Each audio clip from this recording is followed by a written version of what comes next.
qaar ka mid dadka barakacayaasha ee ku sugan degmada Caabudaq ayaa waxa ay cabasho xooggan xilligan ka muujiyeen xaalado nolol xumo oo ku haysata xeryaha dadka barakacayaasha ah ay kaga sugan yihiin degmada tan Caabudaq maraan booqday mid ka mid ah kaamamka barakacayaasha ee degmada Caabudaq halkaasi ay ku jiraan dad u fara badan oo barakacayaal ah kuwaasi oo ka soo hayaamay deegaanada koonfurta iyo bartamaha dalka Soomaaliya kadib markii dadka deegaanada ay ku sugnaayeen ay ku dhufatay abaar aad u xoogani qaar ka mid dadka barakacayaasha ah ee xeradani oo aan la sheekaystay ayaa waxa ay sheegeen in xeradani ay ku jiraan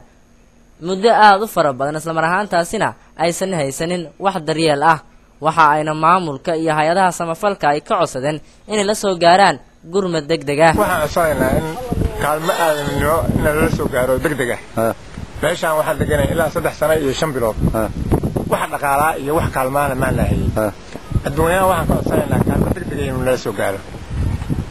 qaarkood ayaa kuwa muruqmaal ah waxa ayna hay'adaha gargaarka iyo maamulka ay ka codsadeen inay xilligan la soo gaaraan gurmad degdeg ah maadaama ay ku jiraan xaalad aad u adag 3 sano iyo waxaan deganay 5 bilood wacda laanaan wax islaam wax loo keenaa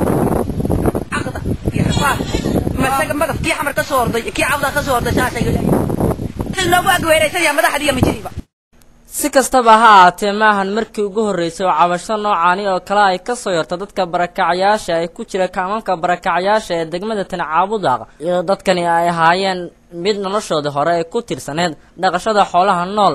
walow haatan xoolihii ay dhaqan jireen ay noqdeen kuwa abaarta raacay Nadiir Cabdixakiin Cabdille telefishinka caalamiga ah ee Soomaalisad Caabudaq Galgaduud.